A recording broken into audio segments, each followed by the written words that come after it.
तो हेलो दोस्तों, कैसे हो आप सब। तो हम बिना किसी देरी के इस एपिसोड को शुरू करते हैं। मिस्टीरियस कनन इज डेविल से एजी एपिसोड नंबर 10। तो कहानी के शुरुआत में हम देखते हैं कि जिन ना यूजिन को हेल से ले जाने के लिए आई होती है, पर भाई वे दोनों ना काफी ज्यादा हैरान हो जाते हैं कि आखिर ये लड़की है कौन। और कनन भी उससे पूछती है कि आखिर तुम हो कौन जो इसे यहाँ से लेकर जा रही हो। जिन बोलती है कि मैं वही जिन हूँ जो हेवन से आई हुई हूँ। यूजिन हैरान होते हुए बोलता है कि तुम्हारा मोटापा काफी ज्यादा कम हो गया है, जिस वजह से तुम पहचान में नहीं आ रही हो। जिन बताती है कि इंसानी दुनिया में रहने और कई महीनों तक ना नहाने की वजह से उसके शरीर में गंदगी जम गई थी, लेकिन सुबह में नहाने के बाद वो 100% पहली वाली प्योर जिन बन गई है। पर भाई पीछे में ना ये सुनकर उन दोनों को काफी ज्यादा झटका लगता है कि इसने 1 महीने तक बिल्कुल भी नहीं नहाया था। आगे जिन यूजिन को यहाँ से चलने के लिए बोलती है, क्योंकि अगर वो यहाँ पे थोड़ी देर के लिए रुका तो वो उसे बिगाड़ देंगे। पर तभी वहाँ पर एमी आ जाती है और वो बोलती है कि अगर लड़ना ही है तो ये ब्रेकफास्ट करके लड़ लेना। और भाई आपको पता ही है कि जिन के सामने अगर खाना रहे तो उसे बिल्कुल भी नहीं छोड़ेगी। और इसके बाद में वो सैंडविच खाना शुरू कर देती है, पर जैसे ही वो खाती है उसका मोटापा फिर से बाहर आ जाता है। और तभी जिन ना सैंडविच को फेंकते हुए बोलती है कि मुझे पता है तुम मुझे बिगाड़ने की कोशिश कर रही हो। पर तभी वहाँ पर वो मेड आ जाती है और वो जिन से बोलती है तो फाइनली मैंने तुम्हें ढूंढ ही लिया। और वो मेड ना जिन से बोलती है कि मैं तुम्हें कनन की ओर से सजा देने वाली हूँ। जिन हैरान होते हुए बोलती है मैंने तो कुछ किया भी नहीं, मुझे कैसी सजा मिलेगी। वो मेड बोलती है कि तुमने कनन की पैंटी चुराने के जुर्म में सजा मिलेगी। और ये सुनकर जिन ना काफी ज्यादा हैरान हो जाती है कि आखिर ये क्या बक रही है। और तभी अचानक से वो मेड ना तलवार निकाल के जिन के ऊपर हमला कर देती है। जिन जैसे तैसे करके उसके हमले को डॉज करती है और वो बोलती है कि आखिर मैं वो बेकार सी चीजें क्यों चुराऊंगी। ये सुनकर वो मेड काफी ज्यादा गुस्सा हो जाती है और वो बोलती है कि तुम ऐसे नहीं बोल सकती, वो हमारे कनन का पैंटी है और वो हमारे लिए काफी ज्यादा खास है। आगे मेड बताती है कि जब हम कपड़े इकट्ठे कर रहे थे तो हमें कनन की पैंटी नहीं मिली और उसे शक हो रहा होता है कि लास्ट टाइम जिनी नहाकर आई हुई थी, इसलिए पक्का उसने ही चुराई होगी। पर तभी वहाँ पर मिचेल आती है और वो जिन से बोलती है मुझे लगता है कि तुम्हारी बुरी हालत है और अब तुम रोने वाली हो। और भाई वहाँ पर मिचेल ना जिन के इतना ज्यादा बेइज्जती कर देती है कि जिन वहाँ पर मरने के लिए बिल्कुल तैयार हो जाती है। वो मेड बोलती है हाँ मैं तुम्हें मार दूंगी, लेकिन पहले तुम्हें कनन का पैंटी वापस करना होगा। पर तभी जिन को याद आता है कि जब वो नहा रही थी तो वहाँ पर मिचेल भी थी। और जब ये बात जिन को याद आती है, पर तभी वहाँ पर मिचेल बोलती है अच्छा ठीक है बाद में मिलते हैं। और ये बोल के वो वहाँ से भाग जाती है और उसे भागता हुआ देखकर जिन भी उसका पीछा करने लग जाती है। और भाई वो मेड ना जिन के पीछे लग जाती है और वो बोलती है कि मैं यहाँ से बिल्कुल भी भागने नहीं दूंगी। पर तभी वहाँ पर कनन चिल्लाते हुए बोलती है आखिर ये लोग मेरे पैंटी को लेकर इतना ज्यादा सीरियस क्यों हो रहे हैं। आगे हम देखते हैं कि जिन ना मिचेल का रास्ता रोक के खड़ी होती है और वो कह रही होती है कि मैं तुम्हें आगे बिल्कुल भी जाने नहीं दूंगी। और जैसे ही जिन उसे पकड़ने के लिए उसके ऊपर छलांग लगाती है, पर तभी वो दीवार से टकरा जाती है। और तभी वो नोटिस करती है कि वो अब दीवार के अंदर फंस चुकी है। और तभी मिचेल ना चिल्ला चिल्ला के सभी लोगों को बुलाने लगती है ताकि वो सब जिन की हरकतें देख सके। पर तभी जिन उससे रिक्वेस्ट करने लगती है कि प्लीज लोगों को मत बुलाओ, क्योंकि अगर उन लोगों ने मुझे इस हालत में देख लिया तो मेरी इज्जत चली जाएगी। पर तभी हम देखते हैं कि सभी लोग ना उसके पास पहुंच जाते हैं और वो सोचने लगते हैं कि आखिर ये कर क्या रही है। और वो मेड ना जिन से बोलती है कि तुमने जो कनन की पैंटी चुराई हुई है मैं अब तुमसे लेने वाली हूँ। और ये बोलती ना वो जिन के पैंट को उतार देती है और सभी लोग वहाँ पर काफी ज्यादा हैरान हो जाते हैं, क्योंकि नहाने के बाद जिन ने पैंटी पहनी नहीं थी। जिन बताती है कि मैं अपने साथ एक्स्ट्रा पैंटी लाना भूल गई और मैं किसी का पैंटी पहन भी नहीं सकती, इसीलिए मेरे पास इसके अलावा और कोई चॉइस नहीं था। आगे मेड बोलती है अगर इसने पैंटी नहीं चुराई है तो पक्का मिचेल ने ही पैंटी चुराई होगी। जिन बोलता है कि हम बिना जाने किसी पर भी इल्जाम नहीं लगा सकते। कनन बताती है कि वो बचपन से ही मेरी चीजों को चुराते हुए मुसीबत खड़ी करते हुए आ रही है। यूजिन उससे बोलता है कि भले वो तुम्हारी चीजों को चुरा कर मुसीबत खड़ी करती हो, लेकिन बाद में तुम उससे अपनी चीजें फिर से वापस कर देती हो। और इससे पता चलता है कि तुम काफी ज्यादा अच्छी हो और तुम अपनी छोटी बहन की काफी ज्यादा ख्याल रखती हो। ये सुनते ही कनन काफी ज्यादा शर्मा जाती है और वो यूजिन को लात से मारते हुए बोलती है जाओ मिचेल को ढूंढ कर लाओ। तो अब आगे हम देखते हैं कि यूजिन हॉल में आके सोच रहा होता है कि आखिर वो लड़की कहाँ हो सकती है। पर तभी पीछे से मिचेल बोलती है क्या तुम मुझे ढूंढ रहे हो।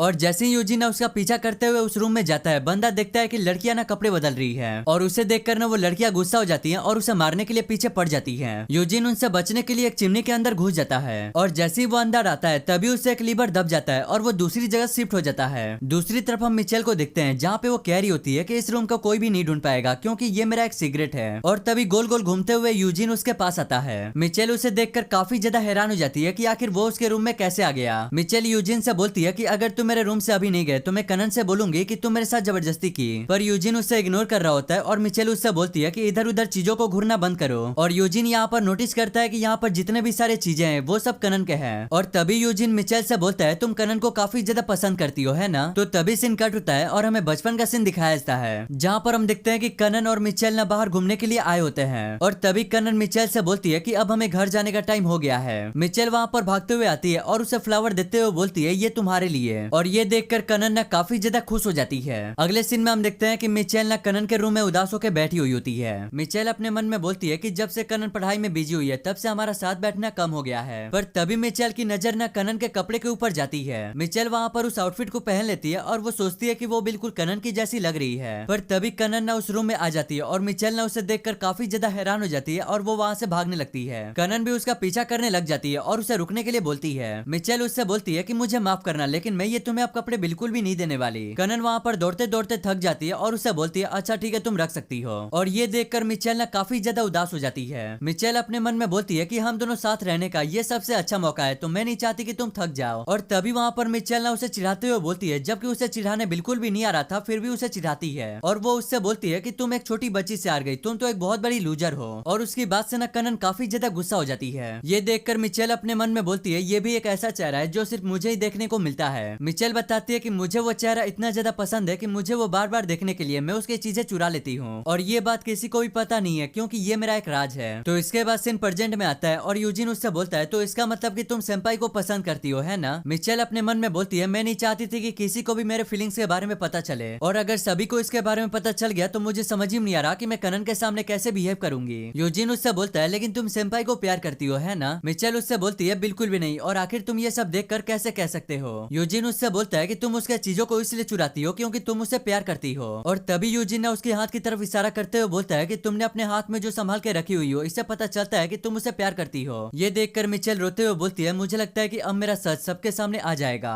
और तभी यूजिन ना कनन के क्लोन्स को अपने हाथ में लेते हुए बोलता है कि तुमने सच में काफी डिटेलिंग से बनाई हुई है। पर तभी अचानक से ना उसके हाथ से छूट जाता है और वो गिर के टूट जाता है। और ये देखकर ना दोनों ही काफी जोर से चिल्लाने लगते हैं। मिचेल उसे मारते हुए बोलती है आखिर तुमने मेरी बहन के साथ ऐसा क्यों किया? और तभी मिचेल ना सच बोल देती है कि मैं अपनी बड़ी बहन से काफी ज्यादा प्यार करती हूँ, इसीलिए मैं उसकी सारी जुड़ी हुई चीजें ले लेती हूँ और उसकी क्लोन्स बनाती हूँ और संभाल के रखती हूँ। ये सुनकर यूजिन उससे बोलता है कि क्या ये क्लोन्स तुमने बनाए हुए हैं? मिचेल उससे बोलती है हाँ तुमने सही कहा, ये मैंने बनाए हुए हैं और तुम्हें काफी ज्यादा अजीब लग रहा होगा, है ना? यूजिन उससे बोलता है बिल्कुल भी नहीं, और उसकी काफी ज्यादा तारीफ करने लग जाता है। और यूजिन उससे बताता है कि ये कमरा ना तुम्हारे प्यार से काफी ज्यादा भरा हुआ है। ये देखकर मिचेल ना काफी ज्यादा हैरान हो जाती है और उसे पूछती है कि क्या मैं तुम्हें अजीब नहीं लगती? यूजिन उससे बोलता है बिल्कुल भी नहीं, जबकि मैं तो तुम्हारी रिस्पेक्ट करता हूँ। पर तभी वहाँ पर मिचेल ना रिक्वेस्ट करने लग जाती है कि तुम इस बात को सीक्रेट रखो और इसके बदले तुम जो कहोगे मैं वो करने के लिए बिल्कुल तैयार हूँ। तो तभी यूजिन उससे बोलता है तो क्या तुम मेरी एक बात मानने के लिए तैयार हो? तो अब नेक्स्ट सीन में हम देखते हैं कि यूजिन ना मिचेल को कनन के सामने ले आता है। यूजिन उससे बोलता है कि मैं तुम्हारे फीलिंग्स को काफी अच्छे से समझ गया हूँ, तो मुझे लगता है कि तुम्हें अपने फीलिंग्स को भी कनन को बताना चाहिए। मिचेल अपने मन में काफी गुस्से से बोलती है काश इसका सत्यानाश हो जाए। और तभी कनन ना गुस्से में मिचेल से बोलती है आखिर तुम मुझे क्या बताने के लिए आई हो? पर भाई मिचेल को समझ ही नहीं आ रहा होता है कि वो आखिर उसे कैसे बताए। और तभी कनन ना उठ के उसकी तरफ चलना शुरू कर देती है। मिचेल उसे देखकर नीचे गिर जाती है और वो सोचने लगती है कि अब वो पक्का मुझे मारने वाली है। पर तभी कनन ने उसके सर पे हाथ रखते हुए बोलती है मुझे पता है ये कोई प्रैंक ही होगा। और कनन उसे समझाती है कि ये तुम्हारी शरारती की वजह से ही मुझे महसूस होता है कि मैं वापस घर आ गई हूँ। मिचेल उससे पूछती है कि क्या तुम मुझसे नाराज हो? कनन उससे बोलती है हाँ मैं बिल्कुल नाराज हूँ क्योंकि तुमने मेरी सारी चीजें चुरा ली हैं, लेकिन जब मुझे पता है कि ये सब मेरी छोटी बहन करती है तो मुझे काफी ज्यादा प्यारा भी लगता है। जब मिचेल को पता चलता है कि कनन उसे पसंद करती है तो वो कनन के ऊपर ही फान जाती है। मिचेल वहाँ पर रोते हुए बोलती है कि जब से तुमने मुझ पर ध्यान देना कम कर दिया है तब से मैं काफी ज्यादा अकेली हो गई हूँ, और फिर मैंने डिसाइड किया कि मैं तुम्हारे कपड़ों को चुराऊंगी ताकि तुम मुझ पर ध्यान दे सको। पर भाई तभी हमें पता चलता है कि ये सब तो मिचेल का एक नाटक था, वो तो बस कनन को अपने जाल में फंसा रही थी। और तभी वहाँ पर कनन ना काफी ज्यादा गुस्सा हो जाती है और वो मिचेल को मारने लग जाती है। मिचेल उससे बताती है कि तुम्हारा सजा भी मुझे काफी ज्यादा इंजॉयिंग लग रहा है। तो भाई अब नेक्स्ट सीन में हम देखते हैं कि मिचेल की हालत ना काफी ज्यादा खराब हो गई होती है। यूजिन वहाँ पर रोते हुए बोलता है कि दो बहनों का प्यार देखकर मेरे दिल को छू लिया। और तभी कनन ना यूजिन से बोलती है तो तुम हमारे रिश्ते को सही करने की कोशिश कर रहे थे, इसके लिए तुम्हारा बहुत बहुत शुक्रिया। और इसी के साथ यहीं पे ये वाला एपिसोड एंड हो जाता है।